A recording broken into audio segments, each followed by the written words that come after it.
ਵਾਹਿਗੁਰੂ ਜੀ ਕਾ ਖਾਲਸਾ ਵਾਹਿਗੁਰੂ ਜੀ ਕੀ ਫਤਿਹ। ਅੱਜ San Francisco ਦੀਆਂ ਸੜਕਾਂ ਤੇ ਹਜ਼ਾਰਾਂ ਸਿੰਘਾਂ ਸਿੰਘਣੀਆਂ ਦਾ ਇਕੱਠ, ਜਿੱਥੇ ਘੱਲੂਘਾਰਾ 84 ਦੀ ਯਾਦ ਦਹਾਨੀ ਕਰਵਾ ਰਿਹਾ ਹੈ, ਉੱਥੇ ਪੰਜਵੇਂ ਪਾਤਸ਼ਾਹ ਸਾਹਿਬ ਸ੍ਰੀ ਗੁਰੂ ਅਰਜਨ ਸਾਹਿਬ ਦੀ ਸ਼ਹਾਦਤ ਜਿਸ ਦਿਨ ਇਹ ਘੱਲੂਘਾਰਾ ਵਰਤਾਇਆ ਗਿਆ। ਚਾਰ ਚਫੇਰੇ ਖਾਲਿਸਤਾਨੀ ਨਿਸ਼ਾਨ ਸਾਹਿਬ ਔਰ ਖਾਲਿਸਤਾਨ ਜ਼ਿੰਦਾਬਾਦ ਦੇ ਨਾਅਰੇ ਇਸ ਗੱਲ ਦਾ ਸਬੂਤ ਨੇ ਕਿ ਜੇ ਭਾਰਤੀ ਹਾਕਮ ਸਮਝਦੇ ਸੀ ਕਿ ਉਹਨਾਂ ਨੇ ਅਕਾਲ ਤਖਤ ਨੂੰ ਖੰਡਰਾਤ ਬਣਾ ਕੇ ਸਿੱਖਾਂ ਨੂੰ ਸਬਕ ਸਿਖਾਇਆ, ਤੇ ਇਹ ਉਹਨਾਂ ਦਾ ਅੰਦਾਜ਼ਾ ਗਲਤ ਸਾਬਤ ਹੋਇਆ। ਅੱਜ ਆਲਮੋਸਟ 38 ਸਾਲ ਬਾਅਦ ਚਾਰ ਚਫੇਰੇ ਖਾਲਿਸਤਾਨ ਦੀਆਂ ਗੁੰਜਾਰਾਂ ਨੇ ਫਾਈਨਲ ਮੁਕਾਮ ਤੇ ਜਾ ਕੇ ਅਸੀਂ ਸਾਰੇ ਸਿੱਖ ਸੰਗਤਾਂ ਨਾਲ ਆਪਣੇ ਵਿਚਾਰ ਵੀ ਸਾਂਝੇ ਕਰਾਂਗੇ।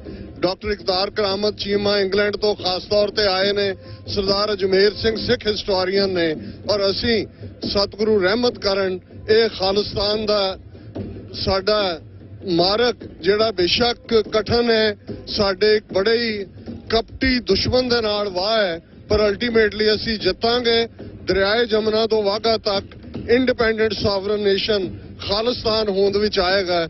ਇਸ ਬਾਰੇ ਕਿਸੇ ਨੂੰ ਕੋਈ ਸ਼ੱਕ ਸ਼ੁਬਾ ਨਹੀਂ ਹੋਣਾ ਚਾਹੀਦਾ। ਖਾਲਿਸਤਾਨ ਜ਼ਿੰਦਾਬਾਦ। ਵਾਹਿਗੁਰੂ ਜੀ ਕਾ ਖਾਲਸਾ ਵਾਹਿਗੁਰੂ ਜੀ ਕੀ ਫਤਿਹ।